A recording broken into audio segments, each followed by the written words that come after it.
ત્યાર પછીનું એક્ઝામ્પલ છે સ્વાધ્યાયનો 9.7 રાઈટ. હવે આ એક્ઝામ્પલ છે ઇઝી રાઈટ, પણ આના પરથી મારે બે ત્રણ મુદ્દા તમને કહેવા છે ને તમે યાદ રાખજો.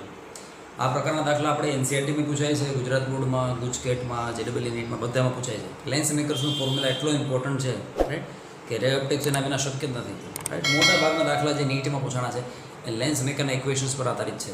હવે લેન્સ મેકરનું ઇક્વેશન આપણને ખબર છે શું કહે છે?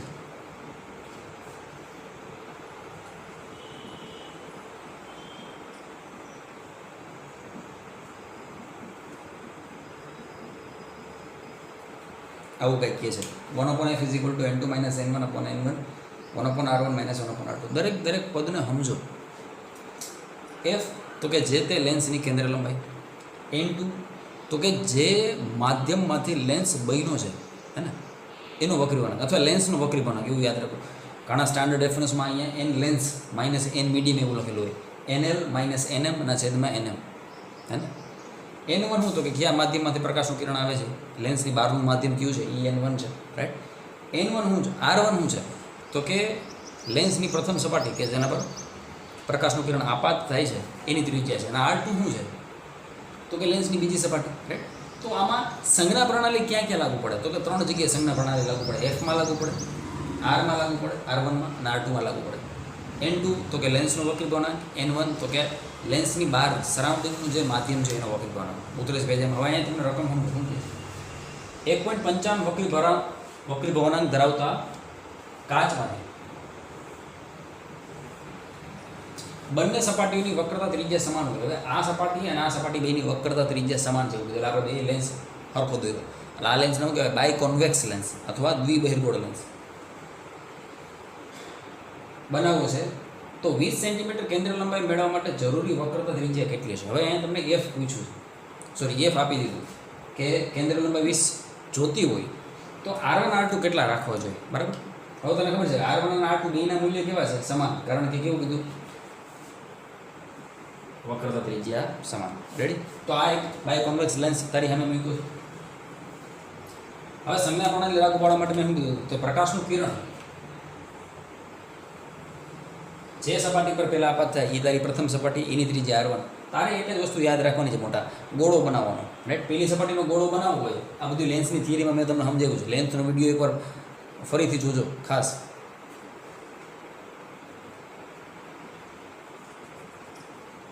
આ બધું બન્યો ગોળ રેડી. તો આનું વક્રતા કેન્દ્ર અહીંયા કઈ છે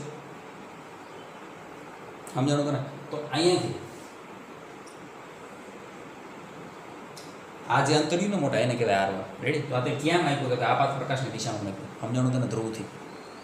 એટલે ધ્રુવથી હું અરીસાના સોરી લેન્સના ઓપ્ટિકલ સેન્ટરથી, કારણ કે આપણે થિન લેન્સીસની ચર્ચા કરી અહીંથી માપો અહીંથી માપો બધું સરખું છે. હવે સમજાણું તને? હવે બીજી સપાટી માટે ગોળો ક્યાં બનશે? ધ્યાનથી જો, આમ આવે તો એનો ગોળો આવવો જોઈએ બરાબર. તો એનું વક્રતા કેન્દ્ર અહીંયા કેટલી છે? આનું c1.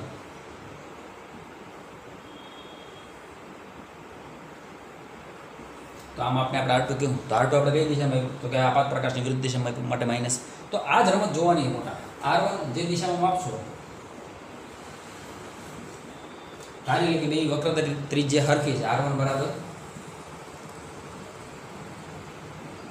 r2 બરાબર r. તો સંજ્ઞા પ્રણાલી અનુસાર r1 + r થાય અને r2 શું થાય? -r થાય. આ જ રીતે તને કદાચ આ જ દાખલામાં બાય કોન્કેવ લેન્સ આપ્યો હોત અને દ્વિઅંતરગોળ લેન્સ આપ્યો તો શું થાય?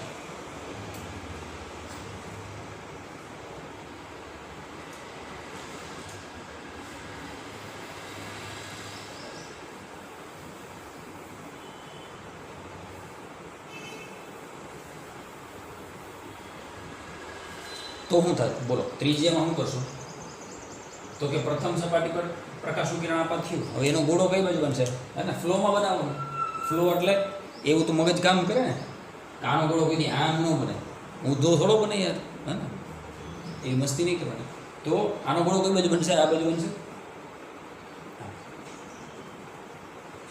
રેડી? તો આની વક્રતા ત્રિજ્યા એટલે કઈ બાજુ માહિતી તો કે આપાત પ્રકાશની વિરુદ્ધ દિશામાં r1 બરાબર -r આવે. તારી લે કે બે હરખા આની જેમ જ. રેડી? પછી બીજી સપાટી માટે એનો ગોળો કેમ બને? તો r2 બરાબર શું થયું મોટા? +r થયું. ઉતરે બીજા તો બાય કોન્કેવ માટે કરી શકાય, બાય કોન્વેક્સ માટે કરી શકાય. પ્લાનો કોન્કેવ છે કે પ્લાનો કોન્વેક્સ છે, દાખલા તરીકે આવો લેન્સ છે, આવો લેન્સ આપ્યો તમે, તો આમાં વખરતા ત્રિજ્યા કઈ રીતે નક્કી કરશો? જેના પર પેલા પડે એ પહેલી સપાટી, તો આના માટે R1 શું થાય? તો કે એનો ગોળો આ બાજુ બને, જમણી બાજુ, એટલે R1 બરાબર પ્લસ R. અને R2 કેવી છે? ફ્લેટ. તો સમતલ માટે ત્રિજ્યા કેવી? અનંત. ઉતરેશ બેજામાં આ જ રીતે આ ગોળાને આમ આપ્યો હોય તો શું થાય? તો કે પહેલી સપાટીની ત્રિજ્યા અનંત આવે R1, પણ R2 કેવી આવે? અહીંયા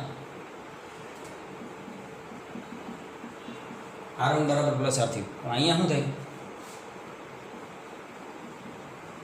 અને R2 બરાબર ઇન્ફિનિટી. આમાં શું થાય? તો કે આમાં પેલા પ્રકાશનું કિરણ સમતલ સપાટી પર આપે, એટલે ત્યાં શું થાય? તો કે R1 બરાબર ઇન્ફિનિટી, અને R2 નો ગોળો કઈ બાજુ બને? આ બાજુ.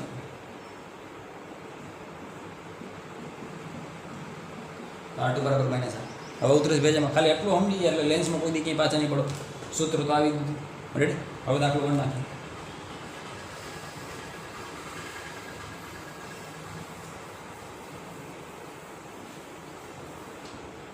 હજી પ્લાનો કોન્કેવ આવે. પ્લાનો કોન્કેવમાં શું થાય?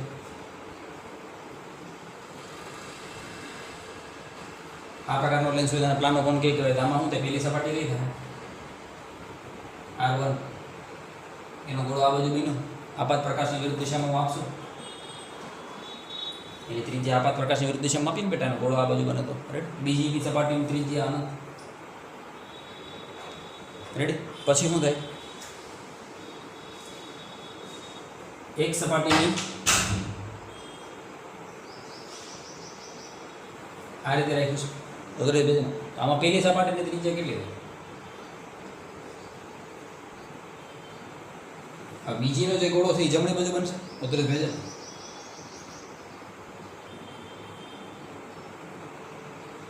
સોરી માઇનસ નહીં પ્લસ આવશે. જમણી બાજુમાં આપ્યું ને, સમજે? તો એક વસ્તુ યાદ રાખજો કે લેન્સને કદાચ આમાં તમે વક્રતા અલા કેન્દ્ર લંબાઈ શોધો કે આમાં કેન્દ્ર લંબાઈ શોધો, આ બેયની કેન્દ્ર લંબાઈ હરખી જ આવશે. લેન્સને ફ્લિપ કરવાથી લેન્સની કેન્દ્ર લંબાઈ બદલતી નથી, યાદ રાખજે. તો એક નોટ લખી નાખજે.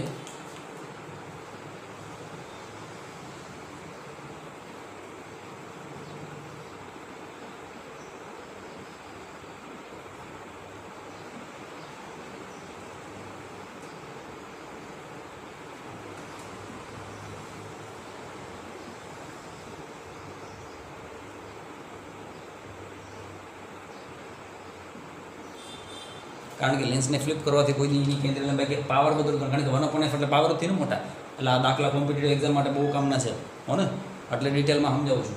લેન્સને આમ રાખો તો એની કેન્દ્ર લંબાઈ જ રહે, લેન્સને આમ રાખો તો લેન્સની કેન્દ્ર લંબાઈ જ રહે. ભરોસો ન હોય તો સાબિત કરી દઈએ. જો આના માટે લેન્સ મેકરનું સૂત્ર શું થાય? આપણે બોર્ડ પર લખ્યું જ છે. રેડી? આના માટે શું થાય? 1/f.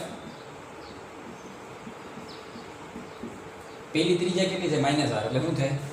-1/r. અને બીજી ત્રિજ્યા શું છે? અનંત, એટલે 1/∞ 0 થઈ ગયું, એટલે આ આન્સર આવ્યો. આના માટે ત્રિજ્યા ગોતો. શું થાય? એટલે કેન્દ્ર લંબાઈ 1/f n2 - n1/n1 1/r1. પણ 1/r1 એટલે શું છે? Infinity. -1/r2, r2 plus r છે. 1/∞ તો 0 થઈ ગયું, વાહ વહી ગયું -1/r.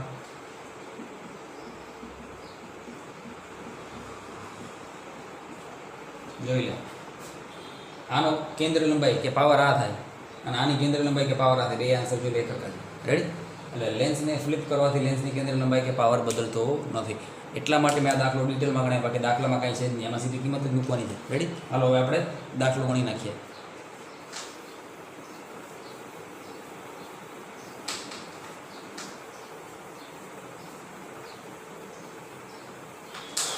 હવે આપણે આપ્યું છે બાય કોન્વેક્સ લેન્સ.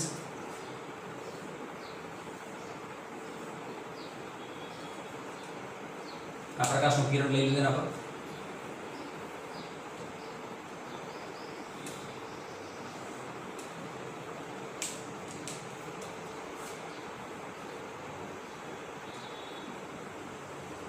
આ પેલી સપાટી એની ત્રિજ્યા r1, એનો ગોળો ક્યાં બનશે? જમણી બાજુ.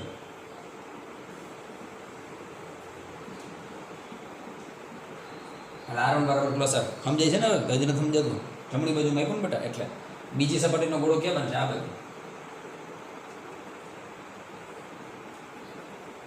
એટલે બીજી સપાટીની ત્રિજ્યા કેમ આપી? આપાત પ્રકાશની વિરુદ્ધ દિશામાં. એટલે શું થાય? R2 બરાબર -R.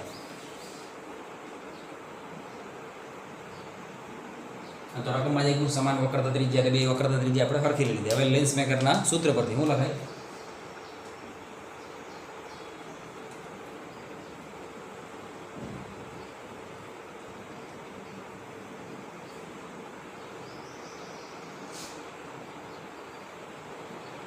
હવે લેન્સનું વક્રી ગુણાંક 1.55. 12નું માધ્યમ હવા છે. હવા માટે n1 બરાબર શું થાય? 1. n1 બરાબર 1. R1 બરાબર શું મૂકશું? Plus R. અને R2 બરાબર શું મૂકશું? Minus R.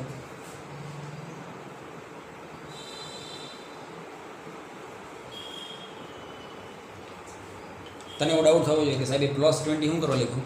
કારણ કે બેટા બહિર્ગોળ લેન્સની કેન્દ્રીય લંબાઈ હંમેશા 3, એટલા માટે પ્લસ હોય. આ જગ્યાએ બોર્ડમાં એવો દાખલો પૂછે ભાઈ કે 1.55 વક્રી ગુણાંક ધરાવતા કાચમાંથી બંને સપાટ દ્વિઅંતરગોળ લેન્સ બનાવો. તો દ્વિઅંતરગોળ હોય તો અહીં F બરાબર શું આવે? -20. રેડી? 3માં સંજ્ઞા પ્રણાલી લાગુ પડે. R1, R2 અને F. રેડી? હાલો કિંમત મૂકી દો. 1/20 બરાબર 1.55 -1/1. CBSE વાળા બહુ હોશિયારના દીકરા હે. અહીંયા 1.55 તો છોકરો લખતા ભૂલી જાય. 1.5 ઠોકી આવે હે ને? 1.5 એટલે આન્સર બદલી જાય પછી. અહીંયા પ્લસ R. અહીંયા માઇનસ છે પણ R2 કેટલા છે? માઇનસ. એટલે માઇનસ માઇનસ શું થઈ જાય? પ્લસ થઈ જાય. સમજે?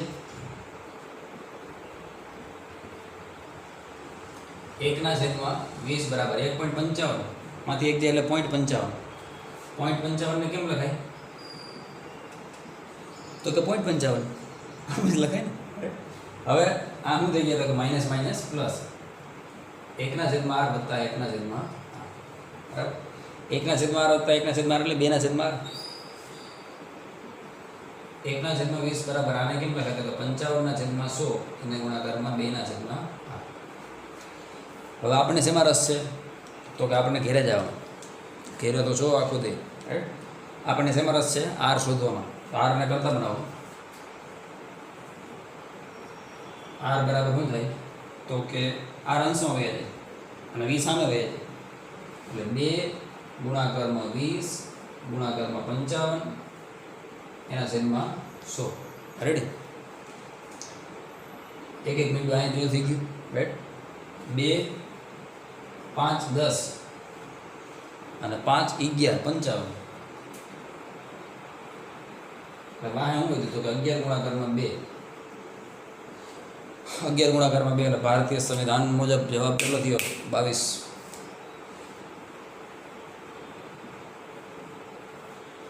22 શું? તો કે સેન્ટીમીટર. કેમ સેન્ટીમીટર? તો કે રકમમાં કેન્દ્ર લંબાઈ સેન્ટીમીટરમાં કીધું. વક્રતા ત્રિજ્યા સેન્ટીમીટર. રેડી?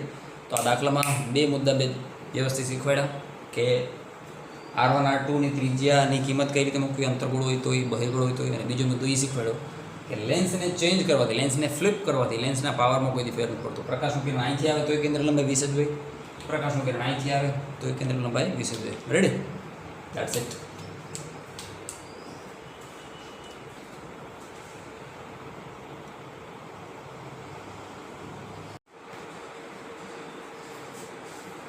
Good evening. ત્યાર પછીનો એક્ઝામ્પલ છે સ્વાધ્યાયનો 9.8. રાઈટ? સારો એક્ઝામ્પલ છે. ઘણા બધા કોન્સેપ્ટ ક્લિયર કરશે તમારા અને જાણવા જેવી માહિતી પણ છે. પ્રકાશની કિરણાવલી કોઈ બિંદુ P પાસે કેન્દ્રિત થાય છે. રાઈટ? હવે આકૃતિ ડ્રો કરતા જઈએ અને એના અનુસંધાને સમજતા જઈએ.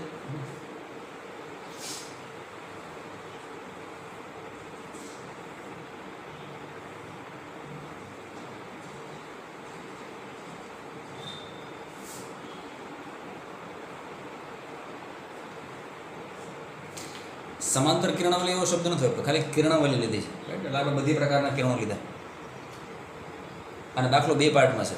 પહેલા પાર્ટ એ જોશું, પછી પાર્ટ B. બિંદુ P પાસે કેન્દ્રિત થાય છે જો માર્ગમાં બિંદુ P થી 12 સેન્ટીમીટરના અંતરે. હવે પાર્ટ એ પૂછે છે 20 સેન્ટીમીટર કેન્દ્ર લંબાઈવાળો બહેદોડ લેન્સ મૂકવામાં આવે તો આ કિરણાવલી ક્યાં કેન્દ્રિત થશે? રિયલ સેન્સમાં તમને લેન્સની ક્ષમતા, લેન્સ શું કરી શકે એનો ખ્યાલ આપશે આ દાખલો. હવે જો માર્ગમાં બિંદુ P થી, હવે કલ્પના કરો કે આ બિંદુ P છે, બિંદુ P થી 12 સેન્ટીમીટર, એટલે તારા મનમાં બે પ્રશ્નો જાગે.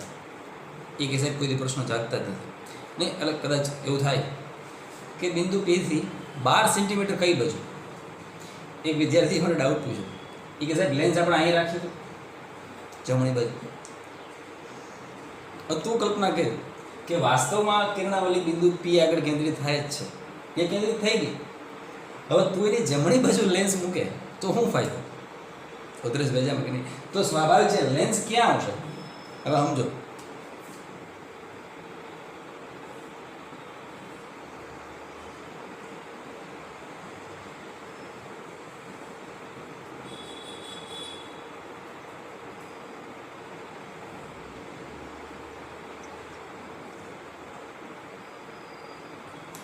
આકૃતિ એક જ મિનિટમાં સમજાઈ જાય, લાખો ખેલ સમજાઈ જાય શું છે.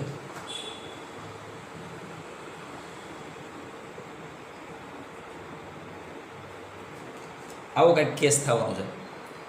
હવે બિંદુ P થી 12 સેન્ટીમીટરના અંતર, એનો મતલબ કે આ બિંદુ P થી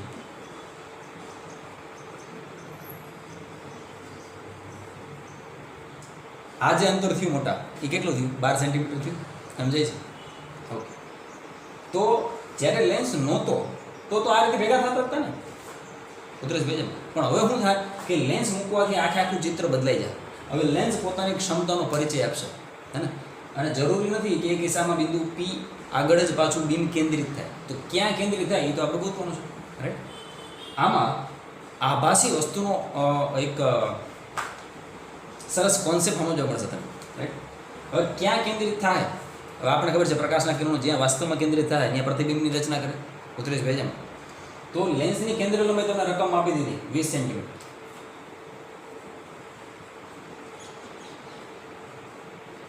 હવે તને સમજાઈ ગયું છે કે સાહેબ પ્લસ શું કરવા લખ્યું? કારણ કે બહિર્ગોળ લેન્સ છે એટલે પ્લસ 20. ઉતરેશ ભેજા કેન્દ્ર લંબાઈ મળી ગઈ, પ્રતિબિંબ અંતર V ગોતવાનું છે. તો સ્વાભાવિક છે U આપ્યું હોવું જોઈએ. તો ક્યાં U? અહીંયા ધ્યાનથી જો. ઘણા વિદ્યાર્થીઓને આ કોન્સેપ્ટ હજી નથી સમજાતો કે આભાસી વસ્તુનો મતલબ શું છે વાસ્તવમાં. આભાસી વસ્તુ એટલે વર્ચ્યુઅલ ઓબ્જેક્ટ. તો કે આ છે કે અંગ્રેજી મને ખબર છે એમ નહીં, એટલે ઇંગ્લિશમાં શું કહેવાય? વર્ચ્યુઅલ ઓબ્જેક્ટ કહેવાય. તો કલ્પના કરો કે જે કિરણો વાસ્તવમાં બિંદુ P આગળ ભેગા થવા જોઈતા હતા, એના માર્ગમાં જ્યારે તમે એક લેન્સ મૂકો છો, રાઈટ? તો આ પ્રકાશના કિરણો ક્યાંથી આવે છે, શું છે, એની કોઈ માહિતી નથી. ઉતરેશ ભેજામાં, રાઈટ? તો આ લેન્સ શું કરશે? તો કે જે કિરણો બિંદુ P આગળ વાસ્તવમાં ભેગા થવા જોઈતા હતા, એ બિંદુ Pનું લોકેશન એના માટે એક રેફરન્સ તરીકે કાર્ય કરે છે. હંમેશા તો એક વસ્તુમાં જ કે લેન્સ છે, લેન્સની સામે એક વસ્તુ છે, એ વસ્તુ શું કાર્ય કરે? તો કે એના અનુસંધાને એક આપણે રેફરન્સ મળે. એમ કહું મારાથી 10 સેન્ટીમીટર હું લેન્સ છું, મારાથી 10 સેન્ટીમીટર વસ્તુ છે, તો મારાથી 10 સેન્ટીમીટર એ સ્થાન શું નક્કી કરે છે?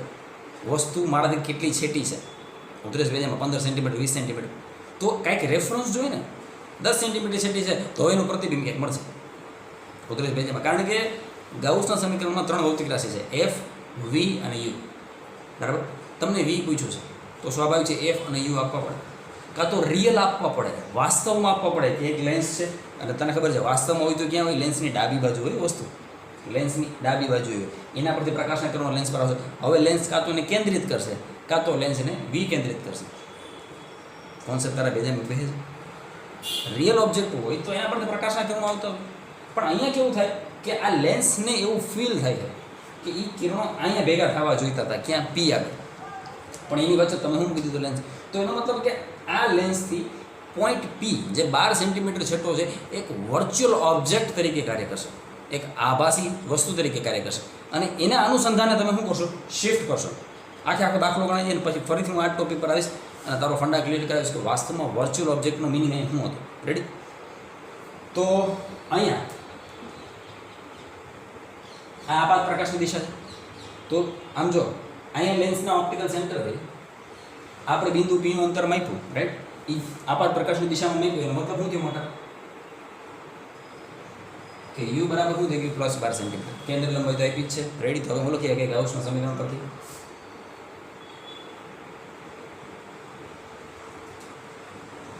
અને અત્યારે લખવું જોઈએ કેના માટે તો કે લેન્સ માટે ગાઉસના સમીકરણ પર હું લખાય 1/f = 1/v - 1/u. આપણને શેમાં રસ છે તો કે રખડવામાં. એમની આમાં શેમાં રસ છે તો કે 1/v = 1/f + 1/u. આપણે પ્રતિબિંબ v શોધવામાં રસ છે. પ્રતિબિંબ અંતર આ માઇનસ હતા આમને કરાવે તો પ્લસ બે કિંમત મૂકી દે.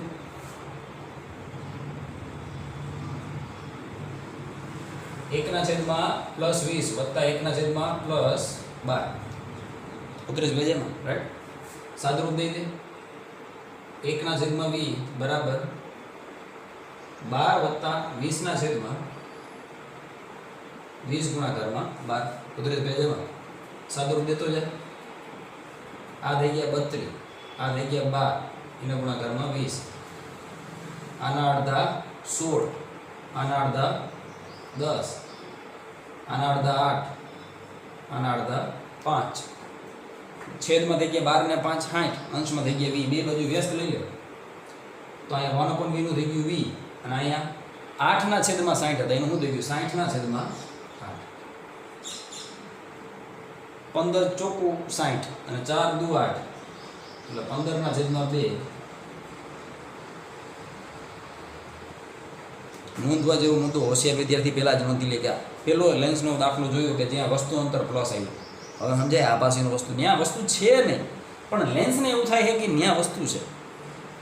વાસ્તવમાં ત્યાં વસ્તુ છે જ નહીં. વાસ્તવમાં જ્યાં અહીંથી કિરણો આવતા હતા આ આકૃતિને જો આના માટે પોઈન્ટ ઓબ્જેક્ટ છે કે જ્યાં ભેગા થાય રેડી. પણ હવે લેન્સ મૂકવાથી શું થાય એ ત્યાં નહીં ભેગા થાય તો ક્યાં ભેગા થાય તો કે આપણો લેન્સ v બરાબર એને 7.5 સેન્ટીમીટરે ભેગા કરી દે. હવે આકૃતિને જો બહિર્ગોળ લેન્સ એટલે કન્વર્જિંગ લેન્સ. કન્વર્જિંગ લેન્સ એટલે જેનું કાર્ય ભેગું કરવાનું છે તો એ પ્રકાશના કિરણોને મિત્ર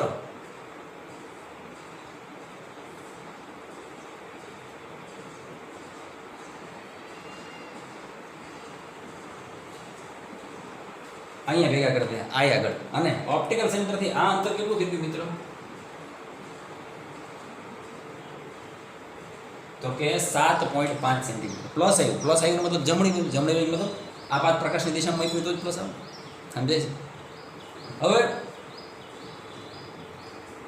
હું આમાં શીખવા મળ્યું ફરીથી. હવે આભાસી ઓબ્જેક્ટ અને વિશે વિચાર કે આભાસી ઓબ્જેક્ટ હું આમાં આપણે આભાસી ઓબ્જેક્ટથી હું જાણવા મળ્યું. વર્ચ્યુઅલ ઓબ્જેક્ટ એક રેફરન્સ નક્કી કરે છે રાઈટ. જેમ રિયલ ઓબ્જેક્ટ કેમ એક રેફરન્સ નક્કી કરે છે કે એના સંદર્ભે ચર્ચા થાય છે. તો એમાં અહીંયા વાસ્તવમાં પ્રકાશનું કિરણ હતું એક બીમ હતું જે પોઈન્ટ P આગળ કેન્દ્રિત થતું પણ વચ્ચે 20 સેન્ટીમીટર કેન્દ્ર લંબાઈવાળો બહિર્ગોળ લેન્સ મૂકવાથી કહાની આખી બદલાઈ ગઈ. શું કહાની બદલાઈ ગઈ તો કે જે અહીંયા ભેગું થતું જોઈતું હતું એ તારા લેન્સે કેન્દ્રિત કરી દીધું. ક્યાં તો કે નજીક કેન્દ્રિત કરી દીધું 7.5 સેન્ટીમીટર. તો વાસ્તવમાં નહીં ભેગા થાય એટલે પ્રતિબિંબની રચના ક્યાં થશે ત્યાં થશે. તો આ 7.5 માટે કોઈ રેફરન્સ જોઈ ને આ 7.5 પ્રતિબિંબ મળ્યું તો કેના રેફરન્સમાં તો કે વસ્તુ પહેલાં 12 સેન્ટીમીટર હતી એ હવે ક્યાં આવી ગઈ 7.5 સેન્ટીમીટર. વસ્તુ પહેલાં 12 સેન્ટીમીટર હતી ક્યાં આવી ગઈ હવે 7.5 સેન્ટીમીટર. આગળ આ લેન્સ તું કાઢ નાખ તો રચના હતી એની વસ્તુ સીધા કિરણો ક્યાં ભેગા થાય તો કે બિંદુ P આગળ. વાત પૂરી થઈ. હવે જ્યારે તું વચ્ચે લેન્સ મૂકી દે તો એ 12ની બદલે 7.5 ભેગા થઈ ગયા. તો 12 શું હતું તો કે એ એક આભાસી લોકેશન હતું. સમજે.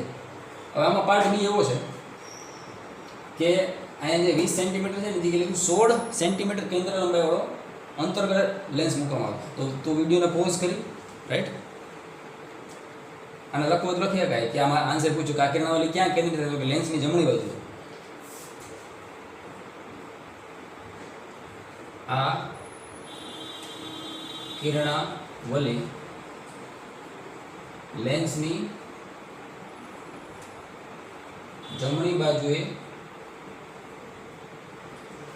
7.5 સેન્ટીમીટરે કેન્દ્રિત થશે. રેડી. આ વિડીયોને મસ્ત પોઝ કરી અને દાખલાની ગણતરી કરી લે. પાર્ટ બી તું તારી જાતે પ્રયત્ન કરજે.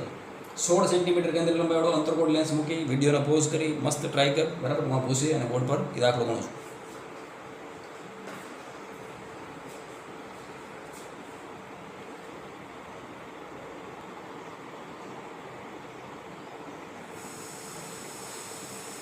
મેં છે ને આ આકૃતિ સાફ નથી કરી, પૂછી નથી, કારણ કે તને રેફરન્સ જોવાની મજા આવશે, સમજ આવશે કે બહિર્ગોળ લેન્સ અને અંતર્ગોળ લેન્સની ક્ષમતામાં શું ફેર હોય.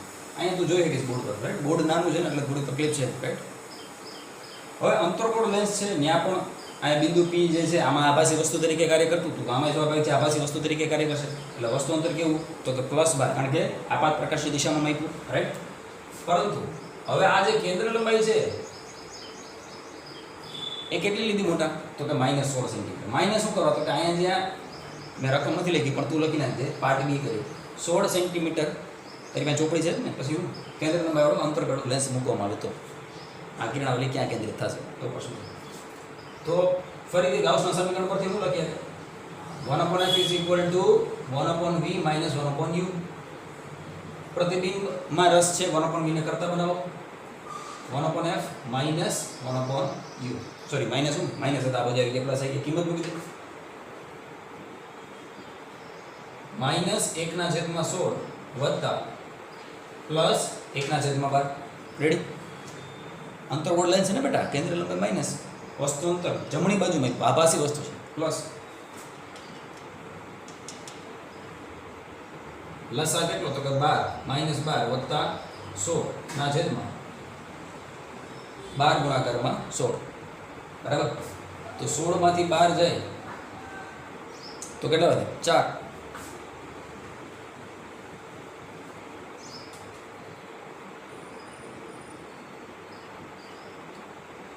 ચાર તેરી 12, 16 તેરી 48 થયા. અંશમાં તો એક જ છે, રાઈટ. બે બાજુ વ્યસ્ત લઈ લે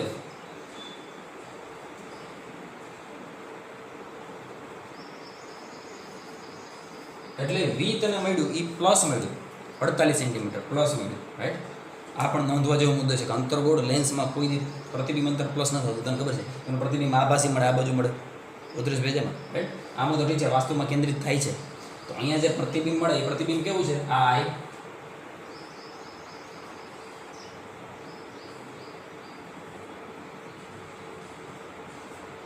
ઇમેજ ઇઝ રિયલ. પ્રતિબિંબ વાસ્તવિક છે મોટા. અહીંયા પણ પ્રતિબિંબ કેવું વાસ્તવિક, કારણ કે જો વી પ્લસ એટલે વાસ્તવમાં કિરણો ભેગા થાય.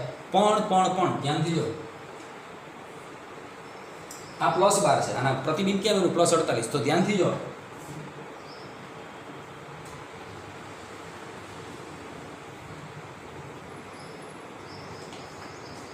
અંતર્ગોળ લેન્સનું કામ શું છે ડાયવર્જ કરવાનું છે, મૂળ માર્ગથી વિચલિત કરવાનું છે, દૂર ધકેલવાનું છે. એટલા માટે જે કિરણો 12 સેન્ટીમીટર ભેગા થઈ જતા હતા લેન્સથી એને ધકેલા એટલે એ છેટા ભેગા થયા.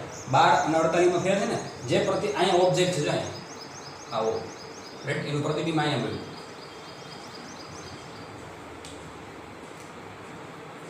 અને આ અંતર કેટલું મળ્યું આપણને 48 સેન્ટીમીટર. હવે તને અંતર્ગોળ લેન્સની ખાસિયત અને બહિર્ગોળ લેન્સની ખાસિયત સમજાવવામાં દાખલો મદદરૂપ થયો. કઈ રીતે તો કે અંતર્ગોળ લેન્સ વાસ્તવમાં કન્વર્જિંગ લેન્સ છે, ભેગું કરી દીધું. જે બારે ભેગા થવા જોઈતા હતા એને સાડા સાથે કેન્દ્રિત કરી દીધા બેટા. વાસ્તવિક પ્રતિબિંબની રચના થઈ, રાઈટ. લેન્સની જમણી બાજુ કિરણાવલી સાડા સાથે કેન્દ્રિત થઈ. જ્યારે અંતર્ગોળ દ્વિઅંતર્ગોળ લેન્સ છે એનું કામ શું છે ડાયવર્જિંગ લેન્સ છે, રેડી. કિરણો શું કરે છૂટાવાડ. તો જે પ્રકાશની કિરણાવલી પી બિંદુએ અહીંથી 12 સેન્ટીમીટર ભેગી થવી જોઈતી હતી એને દૂર ધકેલીને ક્યાં ભેગી કરતી હતી 48 સેન્ટીમીટર ભેગી કરતી હતી. તો આ ડાયવર્જિંગ નેચર છે, રાઈટ. આ કન્વર્જિંગ નેચર છે. મિત્રો આ બધા નાના નાના પોઈન્ટ છે, બધા શીખવાના છે. તમે થિયરી કેટલી ડિટેલમાં સમજો છો એનો આધાર તમારા એક્ઝામ્પલ સોલ્વ કરવાની સ્કિલ પર છે. એટલે એક્ઝામ્પલ ગોખોમાં સમજો, એક એક પોઈન્ટ સમજો, રાઈટ. અને શાંતિથી એક્ઝામ્પલ ગણો. તો અહીંયા લખી શકાય કે પ્રતિબિંબ આ પણ આઈ જે છે કેવું છે વાસ્તવિક છે. આ કિરણાવલી લેન્સની જમણી બાજુએ કેટલા સેન્ટીમીટર તો કે 48 સેન્ટીમીટરે કેન્દ્રિત થશે. 48 સેન્ટીમીટરે કેન્દ્રિત. ક્લિયર? So that's it.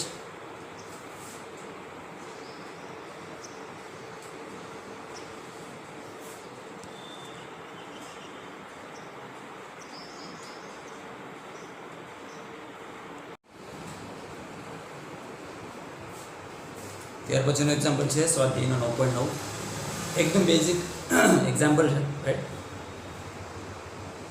ગાઉસના સમીકરણ પરથી પ્રભાવિત દાખલો છે. રચના સમજીએ. 21 સેન્ટીમીટર કેન્દ્ર લંબાઈવાળા અંતર્ગોળ લેન્સની સામે અંતર્ગોળ લેન્સ કેવો હોય?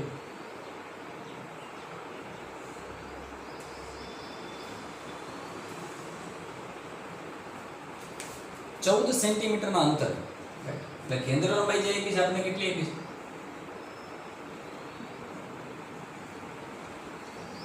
કારણ સમજાઈ ગયું શા માટે આપણે માઇનસ લીધું? કારણ કે અંતર્ગોળ લેન્સ છે. 14 સેન્ટીમીટરના અંતરે 3 સેન્ટીમીટર ઊંચાઈની એક વસ્તુ મૂકેલી છે.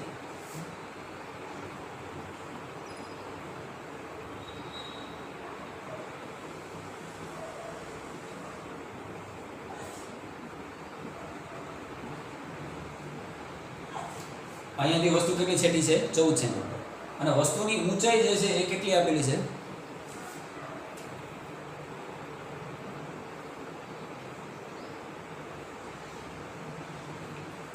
3 સેન્ટીમીટર. હાઇટ ઓફ ઓબ્જેક્ટ કેટલી આપેલી છે? 3.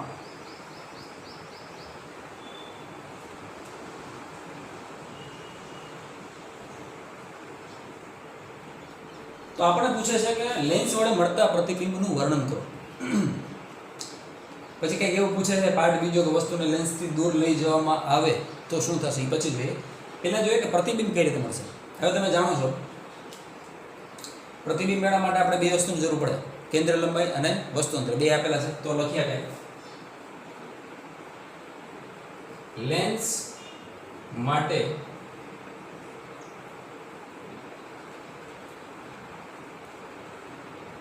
ગાઉસના સમીકરણ પર શું લખાય? 1/f is equal to 1/v minus 1/u. 1/v ને કરતા બનાવો શું થાય?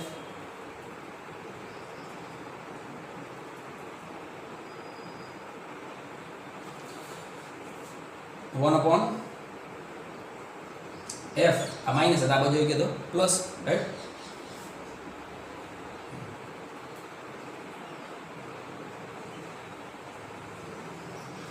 અંતર્ગોળ લેન્સની કેન્દ્રીય લંબાઈ રકમ આપી છે 21 પણ સંજ્ઞા પ્રણાલી સાથે -21. વસ્તુ અંતર જે છે એ કઈ રીતે માપશો? આપાત પ્રકાશની વિરુદ્ધ દિશામાં માટે માઇનસ રાઈટ.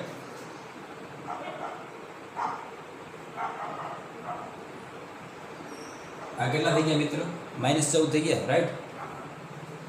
સાદુરૂપ આપી દો. સો 1/v is equal to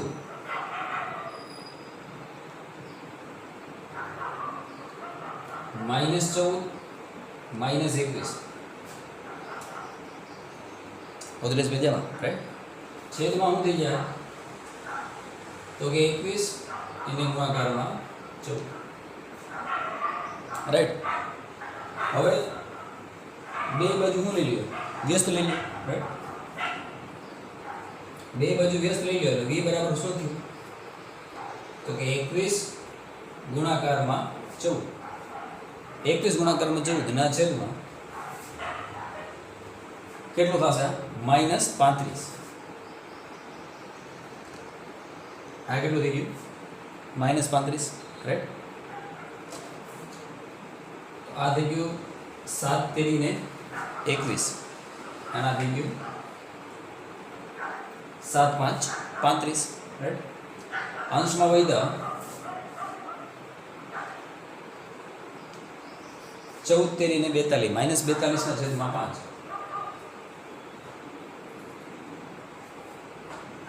-42 ના છેદમાં 5 નો મતલબ શું થાય?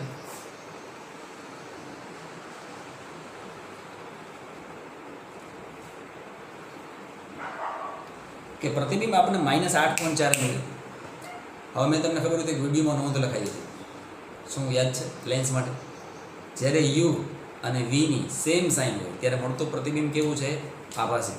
અને એની મોટવણી કેવી હોય? ધન. યાદ કરો આ વસ્તુને, હે ને? એક વિડીયોમાં મેં કીધું હતું રાઈટ. તો અહીંયા આપણે જે પ્રતિબિંબ મળશે આભાસી મળશે, કારણ કે વાસ્તવમાં કિરણો ભેગા નથી થતા. હવે હું તને કિરણાકૃતિ બનાવીને સમજાવું. અહીં જો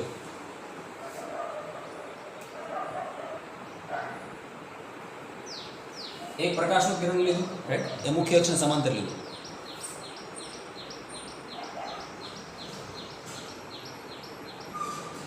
અને એક પ્રકાશનું કિરણ લીધું, એ કેવું લીધું તો ઓપ્ટિકલ સેન્ટરમાં. એ ઓપ્ટિકલ સેન્ટરમાંથી જે પ્રકાશ નીકળે એ અનડેવિએટેડ જાય, એનો મતલબ કે ફ્લક્ચ્યુએશન વગર સીધું નીકળી જાય, વક્રીભવન નહીં પામે. પણ આ કિરણ જે છે એ આ રીતે ડાયવર્જિંગ થવાનું નેચર છે. હવે ધ્યાનથી જો બેટા, આ કિરણ અને આ કિરણ કોઈ એકબીજાને છેદે ન જ છેદે ને, તો પ્રતિબિંબની રચના કેમ થાય? તો જ્યારે વ્યક્તિની આંખમાં આવા બે કિરણો પ્રવેશે છે ત્યારે વ્યક્તિનું માઇન્ડ આ બે કિરણોને રીટ્રેસ અથવા બેકટ્રેક કરશે, પાછળ તરફ લંબાવશે. તો પાછળ તરફ લંબાવે તો એ પ્રકાશના કિરણો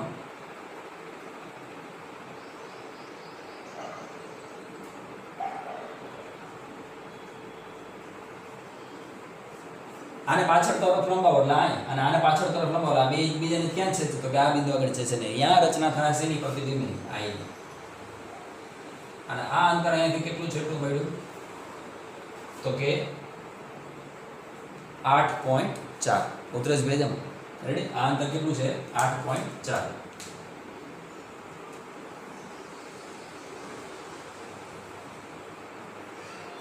વસ્તુ કેટલી છે તો કે 14 સેન્ટીમીટર અને પ્રતિબિંબ કેટલું મળ્યું તો કે અહીંથી 8.4 સેન્ટીમીટર. રાઈટ? હવે કીધું છે પ્રતિબિંબનું વર્ણન કરો, તો પ્રતિબિંબ કેવું મળ્યું? જો પ્રતિબિંબની ખાસિયત હું જોવા મળી છે. પેલું આપણે શું મળ્યું તો કે આભાસી મળ્યું. રાઈટ? પછી બીજું શું મળ્યું તો કે ચત્તુ મળ્યું. વસ્તુની સાપેક્ષે કેવું મળ્યું? ચત્તુ મળ્યું. પછી ત્રીજી ખાસિયત શું મળી?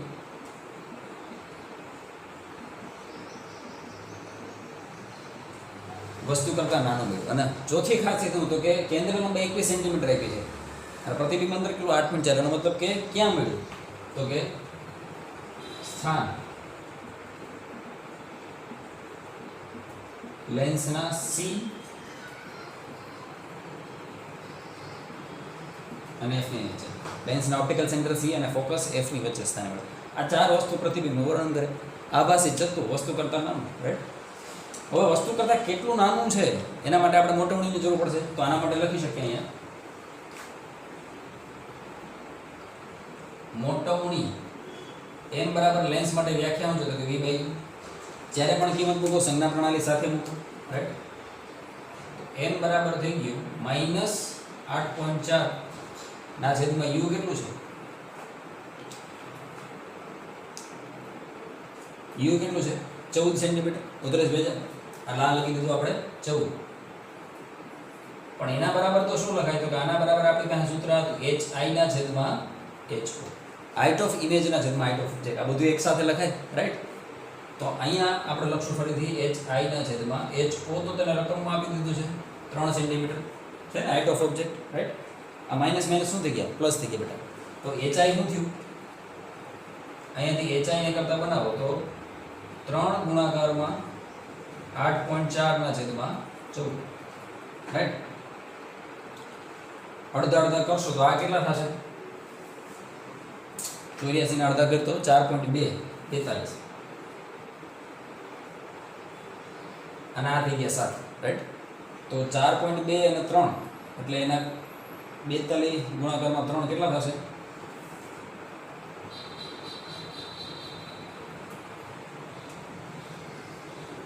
4 તેરી 12 અને બીજા 6 એટલે 12.6 ના છેદમાં 7. 7 1 7 અને 56 7 8 56 એટલે 1.8 જેવું પડશે. તો તને ખબર છે પ્રતિબિંબ હાવ ઝીણકુકડું દેખાય છે. તારી વસ્તુ 3 સેન્ટીમીટરની હતી અને પ્રતિબિંબ એના કરતાં હાવ ઝીણકુકડું કેટલું? 1.8 જેટલું. તો તને પેજમાં અને આની મોટવણી ધ્યાનથી જો 8.4 ના છેદમાં 14 એટલે લેસ ધેન 1 મળી. તો સ્વાભાવિક છે પ્રતિબિંબ વસ્તુ કરતાં કેવું આવવાનું છે? નાનું. રેડી? તો કેટલું નાનું તો કે 1.8 સેન્ટીમીટર જેટલી હાઇટ થઈ ગઈ. ઓરિજિનલ હાઇટ વસ્તુની કેટલી હતી? 3 સેન્ટીમીટર. એમાંથી ઘટીને કેટલી થઈ ગઈ? 1.8 સેન્ટીમીટર. રાઈટ? તો આવા દાખલા પૂછે કે ગુજરાત બોર્ડમાં આ પ્રકારના દાખલા પૂછવાની સંભાવના મહત્તમ. રાઈટ? કાંઈ છે નહીં, વ્યવસ્થિત એકવાર પોઝ કરી દાખલાને આખો ચેક કરજો. રાઈટ? હવે પાર્ટ બીજો સમજી લઈએ. જો વસ્તુને લેન્સથી વધુ દૂર લઈ જવામાં આવે તો શું થાય? હવે કલ્પના કરો કે તમે આ ઓબ્જેક્ટને દૂર લેતા ગયા. બહુ તો તમે ક્યાં દૂર લઈ જઈ શકો? જુનાગઢથી જેતપુર, રાજકોટ, આમ ક્યાં? અનંત સુધી લીધું. તો જ્યારે વસ્તુ અનંત અંતરે વહી જાય તો એના પરથી આવતા પ્રકાશના કિરણો મુખ્ય અક્ષને સમાંતર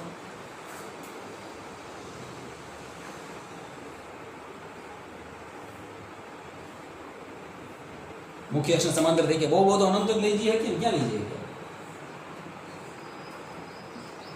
હવે પ્રકાશના કિરણો આ રીતે ડાયવર્સ થાય અને પાછળ ભેગા કરો તો ક્યાં ભેગા થઈ જાય?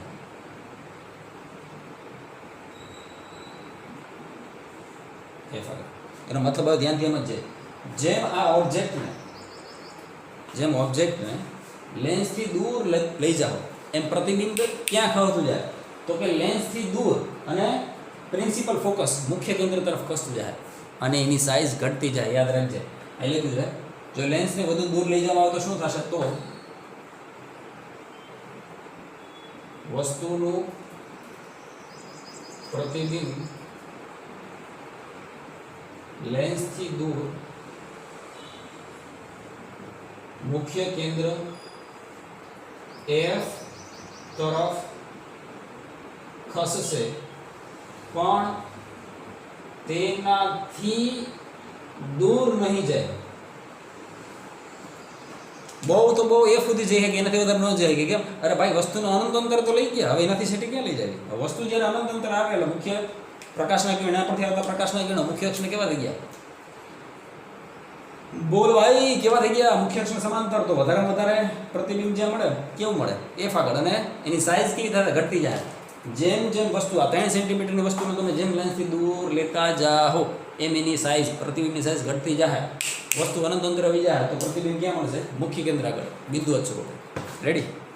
એના માટે તું બિંદાસ આંખું વિચીને લખીએ આભાસી ચતુ વસ્તુ કરતા નામ. ક્લિયર? તો તારો દાખલો થઈ ગયો. રેફરન્સમાં ઘણી બધી માહિતી ખોટી લખેલી હોય છે એટલે વિડીયોને વ્યવસ્થિત સમજજો, રાઈટ? અને તો આપણે આન્સર વેરીફાઈ કરતા જજો. That's it.